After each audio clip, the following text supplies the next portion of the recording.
20 വയസ്സുള്ള അഹമ്മദ് നജാദ്, കൊല്ലം കരുനാഗപ്പള്ളി ആലങ്കോട് സ്വദേശിയായിട്ടുള്ള അഹമ്മദ് നജാദ് ഈ അടുത്ത് മരണപ്പെട്ട വിവരം നിങ്ങൾ എത്ര പേര് അറിഞ്ഞിട്ടുണ്ട്? എന്ന് വെച്ചാൽ പ്രഷർ താങ്ങ വയ്യാതെ ആ കുട്ടി ആത്മഹത്യ ചെയ്തു എന്ന് വേണം പറയാൻ. ഓച്ചിറ പരബ്രഹ്മ നഴ്സിംഗ് കോളേജിലെ സെക്കൻഡ് ഇയർ വിദ്യാർത്ഥിയായിരുന്നു നജാദ്. കോളേജിലെ നജാദിന് മുമ്പുള്ള പ്രീവിയസ് ബാച്ചിന് ഫുൾ പാസും ഡിസ്റ്റിങ്ഷനും കിട്ടി.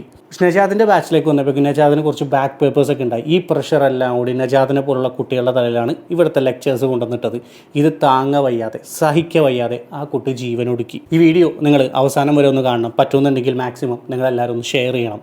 കൊല്ലം കുലശേഖരപുരത്ത് വിദ്യാർത്ഥി ജീവനൊടുക്കി. ഓച്ചിറ പരബ്രഹ്മ നഴ്സിംഗ് കോളേജിലെ 3-ാം വർഷ വിദ്യാർത്ഥി അഹമ്മദ് നജാദാണ് ജീവനൊടുക്കിയത്. വീട്ടിലെ കിടപ്പുമുറിയിൽ മരിച്ച നിലയിൽ കണ്ടെത്തുകയായിരുന്നു. അതായത് കുടുംബവും മറ്റു വിദ്യാർത്ഥികളെല്ലാം ആരോപിക്കുന്നത് അഹമ്മദ് നജാദിന്റെ മരണത്തിൽ അവിടുത്തെ ടീച്ചേഴ്സിനുൾപ്പെടെ പങ്കുണ്ടെന്നുള്ളതാണ്. അതായത് ഈ കുട്ടിക്ക് ബാക്ക് പേപ്പേഴ്സ് ഉണ്ടായിരുന്നു. സോ പേപ്പേഴ്സ് സബ്മിറ്റ് ചെയ്യുന്ന കാര്യത്തിലും മറ്റു കാര്യത്തിലൊക്കെ ഒരുപാട് പ്രഷർ ഉണ്ടായിരുന്നു. നിന്നെ ഒരു തരത്തിലും എക്സാം എഴുതിക്കില്ല, അല്ലെങ്കിൽ പാസ്സാക്കില്ല എന്നുള്ള പല രീതിയിലുള്ള കോൺവെർസേഷൻസ് അവിടെ ഉണ്ടായിരുന്നു. ഇതിനെതിരെ ഈ കുട്ടിയുടെ മരണത്തിന് ശേഷം ഒരുപാട് പ്രൊട്ടസ്റ്റ് ഈ പറഞ്ഞ കോളേജിൽ നടന്നു. SFIക്കാർ ഉൾപ്പെടെ വന്നിട്ട് പിള്ളേരെല്ലാം കൂട്ടായ്മയോട് ഒരുപാട് പ്രൊട്ടസ്റ്റുകൾ കാര്യങ്ങൾ നടന്നു. അതിനെല്ലാത്തിലൊടുവിൽ ഒരു ചെറിയൊരു അപ്ഡേഷൻ ഉണ്ട് ഈ ഒരു കേസിൽ. അത് ഇന്നലെയാണ് എനിക്ക് ആ വീഡിയോസ് എല്ലാം കിട്ടിയത്. കുറ്റാരോപിതരായ താഴെ പറയുന്ന അധ്യാപകരെ അന്വേഷണ വിധേയമായി 16/8/2025 സസ്പെൻഡ് ചെയ്തിരിക്കുന്നു. Shrimati Krishnapriya VS associate professor, Shrimati Reshma S assistant professor, Shrimati R Sandhyadevi assistant professor. ഇതിന്റെ കോപ്പി പ്രിൻസിപ്പളിനും കൊടുത്തിട്ടുണ്ട്. ഇതാണ് ഈ സസ്പെൻഷൻ്റെ കാര്യം. ഞാൻ കൃത്യമായിട്ട് ഒരാൾ വഴി അറിഞ്ഞത് എങ്ങനെയാണെന്ന് വെച്ച് കഴിഞ്ഞാൽ സസ്പെൻഷനാണ് കേട്ടോ അത്. ഓക്കെ, ഈ സസ്പെൻഷൻ്റെ ന്യൂസ് പുറത്ത് വന്നപ്പോഴേക്കും ബാക്കി ആരൊക്കെയോ ടീച്ചേഴ്സ് എല്ലാം പറഞ്ഞു അവരെ സസ്പെൻഡ് ചെയ്യുകയാണെങ്കിൽ ഞങ്ങളൊക്കെ ഇവിടുന്ന് ടെർമിനേഷൻ വാങ്ങിപ്പോൾ ഞങ്ങൾ ഇവിടുന്ന് റിസൈൻ ചെയ്യും എന്നുള്ള രീതിയിൽ. ഇറങ്ങിപ്പോണം. ഇതുപോലെ കുട്ടികളെ പ്രഷർ കൊടുത്ത് നിങ്ങളുടെ സക്സസിനും നിങ്ങളുടെ പേരും പെരുമ ഇങ്ങനെ എടുത്ത് കാണിക്കാൻ വേണ്ടി എല്ലാ കോളേജിനെയും കൂടി ഞാൻ പറയുന്നത്, ഈ ഒരൊറ്റ കോളേജ് മാത്രമല്ല എല്ലാവരെയും കൂടി ചേർത്താണ് പറയുന്നത്. പേരും പെരുമ ഇങ്ങനെ കാണിക്കാൻ വേണ്ടി കുട്ടികളുടെ ജീവൻ എടുക്കുന്ന ഒരു അവസ്ഥയിലേക്ക് എത്തുന്നുണ്ടെങ്കിൽ നിങ്ങളൊക്കെ റിസൈൻ ചെയ്ത് വീട്ടിൽ പോകും. എന്തിനാണ് പിന്നെ ഈ പരിപാടിക്ക് നിൽക്കുന്നത്? പിന്നെ മറ്റൊരു കാര്യം, ഇതുപോലുള്ള കോളേജുകൾ അത് ഏത് തന്നെ ആയാലും അവിടേക്ക് എത്ര പേര് റിസൈൻ ചെയ്താലും ടെർമിനേറ്റ് ചെയ്താലും വന്ന് ജോയിൻ ചെയ്യാൻ വേണ്ടി ഒരുപാട് പേരുണ്ട്. ആ വന്നവരെല്ലാവരും ചിലപ്പോൾ നല്ല ഉദ്ദേശത്തോടു ആയിരിക്കും വന്നത്. കുറച്ച് നാൾ ഇവരെയൊക്കെ ഇടയിൽ നിന്ന് കഴിയുമ്പോഴേക്കും പിന്നെ അവരുടെയും ക്യാരക്ടർ ഇങ്ങനെയായി മാറും. വേറെ നിവൃത്തിയില്ല. സക്സസ് റേറ്റ് കൂട്ടണ്ടേ? ഞാൻ മറ്റൊരു വീഡിയോ കൊണ്ട് വെച്ചുതരാം. കാരണം ഈ കുട്ടിയുടെ മരണത്തിനിടയായ കാരണങ്ങളെല്ലാം വിവരിച്ചുകൊണ്ട് മറ്റൊരു കുട്ടി ഇതുപോലെ ന്യൂസ് ചാനലിൽ പറയുന്നുണ്ടായിരുന്നു. വലിയ രീതിയിലേക്ക് കഴിഞ്ഞ ദിവസങ്ങൾക്കകത്ത് പോലും ഈ കുട്ടിയെ കഴിഞ്ഞ ഒരാഴ്ച കാലമായി വലിയ രീതിയിലേക്ക് ഈ ഫയൽ സബ്മിറ്റ് ചെയ്യുന്നതുമായി ബന്ധപ്പെട്ടുകൊണ്ട് സെമ്മില് ഈ കുട്ടിക്ക് ഏതോ ഒരു വിഷയം പോയതുമായി ബന്ധപ്പെട്ടുകൊണ്ട് നീ ഇവിടുന്ന് ജയിച്ചിറങ്ങാൻ പോകുന്ന കുട്ടിയല്ല, മറിച്ച് നീ പറഞ്ഞ് ഫയൽ സബ്മിറ്റ് ചെയ്താലും ഞങ്ങൾ അത് സൈൻ ചെയ്ത് തരാൻ വേണ്ടി പോകുന്നില്ല എന്നുള്ള നിലയിലേക്ക് ആ കുട്ടിയെ വലിയ രീതിയിലേക്ക് മാനസികമായി കൊണ്ടുവരികയാണ്. അത് സഹിക്കവയ്യാഞ്ഞാണ്. അതായിരുന്നു അവൻ്റെ മരണത്തിൻ്റെ റീസൺ. എക്സാക്ട് റീസൺ ആണ് പെൺകുട്ടി പറഞ്ഞത്. ഇതുപോലെ എത്ര കോളേജുകളിൽ നടക്കുന്നുണ്ട്. നമ്മളെല്ലാവരും അറിയാതെ പോകുന്ന എത്ര മരണങ്ങളുണ്ട്. പുറത്ത് ന്യൂസായിട്ട് വരാത്തതോ എന്നും റിപ്പോർട്ട് ചെയ്യാത്തതോ ഓൾ ഇന്ത്യ എടുത്ത് നോക്കിക്കഴിഞ്ഞാൽ എത്ര ആയിരം മരണങ്ങൾ ഈ ഒരു വർഷം നടന്നിട്ടുണ്ടാവും. ഞാൻ ജസ്റ്റ് ഒന്ന് ഗൂഗിൾ ചെയ്തപ്പോഴേക്കും കുറച്ച് ഡീറ്റെയിൽസ് എനിക്ക് കിട്ടും. അതെന്തായാലും ഞാൻ പറയാം, നിങ്ങൾക്ക് എല്ലാവർക്കും വേണമെന്നുണ്ടെങ്കിൽ ഇത് എവിടെ വേണമെങ്കിലും സെർച്ച് ചെയ്ത് നോക്കാം. ഇപ്പോൾ റീസെൻ്റ്ലി വന്നേക്കുന്നത് അഹമ്മദ് നജാദ്, കൊല്ലമാണ്. ഓഗസ്റ്റ് 2026 ഈ ഓഗസ്റ്റിൽ നടന്നൊരു മരണമാണ്. പിന്നെ ഉള്ളത് ഏഞ്ചലിൻ ജിജി, നെയ്യാറ്റിങ്കര, കന്യാകുമാരി, ഓഗസ്റ്റ് 2026 തന്നെ. അതായത് 21 വയസ്സുള്ള nursing student from Neyyattinkara, Kerala, studying at a private nursing college in Karungal, Tamil Nadu. അതായത് കോളേജ് കെട്ടിടത്തിൻ്റെ മുകളിൽ നിന്ന് ചാടിയാണ് ആ കുട്ടി ജീവനൊടുക്കിയത്.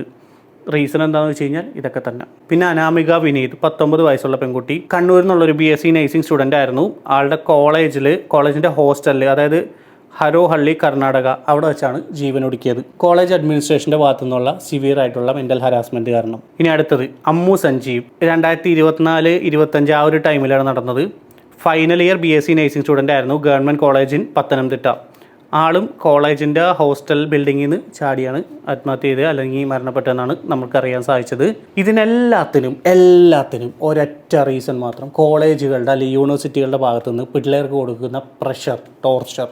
ഇവർക്ക് എല്ലാവർക്കും വേണ്ട സക്സസ് റേറ്റ് അല്ലെന്നുണ്ടെങ്കിൽ ഫുൾ പാസ്, ഈ ഒരു സാധനം കിട്ടിയില്ല എന്നുണ്ടെങ്കിൽ അത് മൊത്തം പിള്ളേരെ തലയിലേക്ക് അങ്ങോട്ട് ഇഞ്ചെക്റ്റ് ചെയ്ത് പ്രഷർ ചെയ്ത് അവർക്ക് ഒരു തരത്തിലും ഇനി അങ്ങോട്ട് ജീവിക്കാൻ പറ്റത്തില്ല. അവരാ ജീവനം കൊടുക്കി കഴിഞ്ഞ് പിന്നെ കോളേജുകാർക്ക് ഓക്കെയാണ്. എങ്ങനെയെങ്കിലും അതൊക്കെ തേച്ച്, എത്ര കേസുകൾ നമ്മുടെ മുമ്പിൽ, എത്ര കേസുകൾ അവർക്ക് എങ്ങനെയെങ്കിലും അത് തേച്ച് മാച്ച് കളയാം.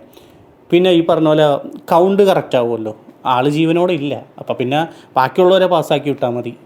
ഓക്കെ, ഇതാണ് നിലവിൽ നടന്നുകൊണ്ടിരിക്കുന്നത്. എന്തോരം കേസ്, ഒരു 2-3 വർഷത്തെ കേസുകൾ നിങ്ങൾ എടുത്ത് നോക്കിക്കോ. ഇപ്പോൾ ഒരു എഞ്ചിനീയറിംഗ് കോളേജിലൊരു സ്റ്റുഡൻറ്റിൻ്റെ കേസ് ഇപ്പോൾ നടന്നുകൊണ്ടിരിക്കുന്നുണ്ട്. ഇന്ന് ഞാനിപ്പോൾ ന്യൂസ് ഓൺ ആക്കിയപ്പോഴേക്കും ആളുടെ പോസ്റ്റ്മോർട്ടം റിപ്പോർട്ടിനെ കുറിച്ചൊക്കെ സംസാരിക്കുന്നുണ്ട്.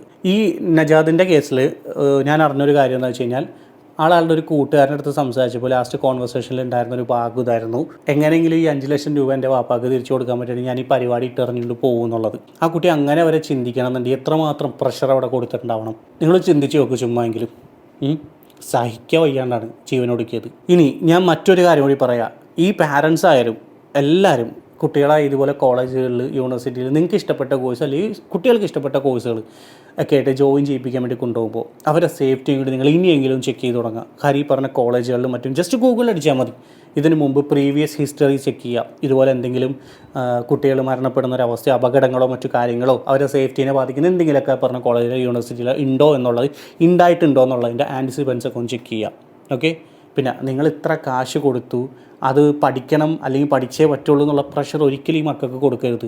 ചിലപ്പോൾ അവർക്ക് എവിടെയെങ്കിലും വെച്ചൊക്കെ ഇതിനോടുള്ളൊരു ഇൻട്രസ്റ്റ് പോകും. ചിലപ്പോൾ ഈ പ്രഷർ താങ്ങാൻ പറ്റാണ്ട് ഈ കാശിൻ്റെ കാര്യങ്ങളൊക്കെ ഓർത്തിട്ട് ഇവർ മിണ്ടത്തില്ല. ഇങ്ങനെ ഒരുപാട് മെൻ്റൽ സ്ട്രെസ്സിൽ കൂടെ ആയിരിക്കും ഈ പിള്ളേർ പൊയ്ക്കൊണ്ടിരിക്കുന്നത്. കാര്യം അവർക്ക് ക്ലിയർ ചെയ്യാൻ പല പേപ്പേഴ്സ്, ഞാൻ കുറേ എന്തൊക്കെയോ ഇതിൻ്റെ അകത്ത് നോക്കി വെച്ചിട്ടുണ്ട്. കുറേ സാധനങ്ങളുണ്ട് ഈ പിള്ളേർക്ക്.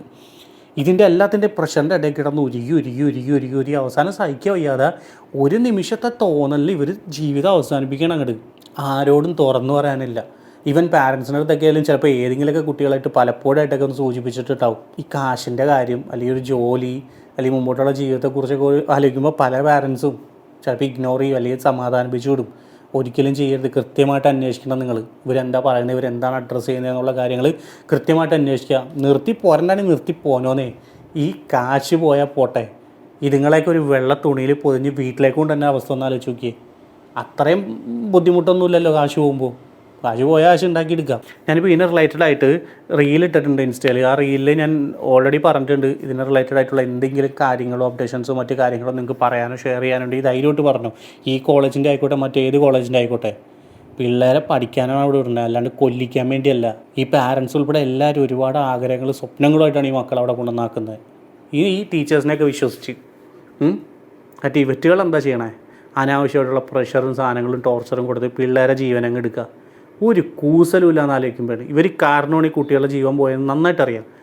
എന്നാലും കുറേ നരകവായകൾക്ക് ഒരു കൂസലും ഉണ്ടാകത്തില്ല. ഇത് ഈ ഓരോരുത്തർ മറ്റേ അങ്ങോട്ട് തീരുമാനമാക്കി വിടുന്നതിന് വല്ല എക്സ്ട്രാ ഇൻസെൻറ്റീവ് വല്ലതും കൊടുക്കുന്നുണ്ടോ എന്ന് എനിക്കറിയില്ല. ഈ കുട്ടിയുടെ ഇപ്പോൾ ഈ ഞാൻ പറഞ്ഞുകൊണ്ടിരുന്ന സംസാരിച്ചിരുന്ന കുട്ടിയുടെ ഒരു സിസ്റ്റർ കസിൻ എന്നോട് എന്നെ ഇന്നലെ നൈറ്റ് വിളിച്ചിട്ടുണ്ടായിരുന്നു. വിളിച്ച സമയത്ത് കാര്യങ്ങളൊക്കെ എക്സ്പ്ലെയിൻ ചെയ്ത് ഇന്നിപ്പോൾ കുറച്ച് നേരത്തെ വിളിച്ചിട്ടുണ്ട്. ഈ കേസിൽ FIR ഇടുന്നുണ്ടെന്ന് പറഞ്ഞാൽ നാളെ മറ്റന്നാളായിട്ട് നമുക്ക് FIRൻ്റെ കോപ്പി കിട്ടുകയാണെങ്കിൽ ഞാൻ എല്ലാം വെച്ചിട്ട് എൻ്റെ ഇൻസ്റ്റയിലേക്കായിരിക്കും ഈ വീഡിയോ ഇടുന്നത്. കാര്യം ഇത് യൂട്യൂബിൽ ഇങ്ങനത്തെ സബ്ജക്ട്സ് ഇട്ട് കഴിഞ്ഞാൽ അധികം ഓടില്ല, അറിയാമല്ലോ. ഇതൊന്നും കാണാൻ ആർക്കും താല്പര്യമില്ലടെ. നിങ്ങൾക്ക് തോന്നുന്നുണ്ടോ ഇതൊരു ആത്മഹത്യയായിരുന്നു? ഇത്രയും മരണങ്ങൾ നടന്നു, ഇതെല്ലാം ഒരു ആത്മഹത്യയായിട്ട് നിങ്ങൾക്ക് തോന്നുന്നുണ്ടോ? അല്ല. ഇതിന് കൃത്യമായിട്ടുള്ളൊരു എക്സ്പ്ലനേഷൻ ഞാനിപ്പോൾ ഒരു മൂവിയിൽ നിന്നുള്ളൊരു ക്ലിപ്പ് എടുത്ത് ഞാൻ വെച്ച് തരാം. അത് തന്നെ എനിക്ക് പറയാനുള്ളത്. അതാണ് സത്യം. It was institutional murder. ഒരു വിദ്യാർത്ഥിയെ, അവളുടെ സ്വപ്നങ്ങളെ, അവളുടെ വ്യക്തിത്വത്തെ, എന്തിന് അവളെ തന്നെ ഇഞ്ച് ബൈ ഇഞ്ച് ഇല്ലാതാക്കും. You push them to a point where they have no other option.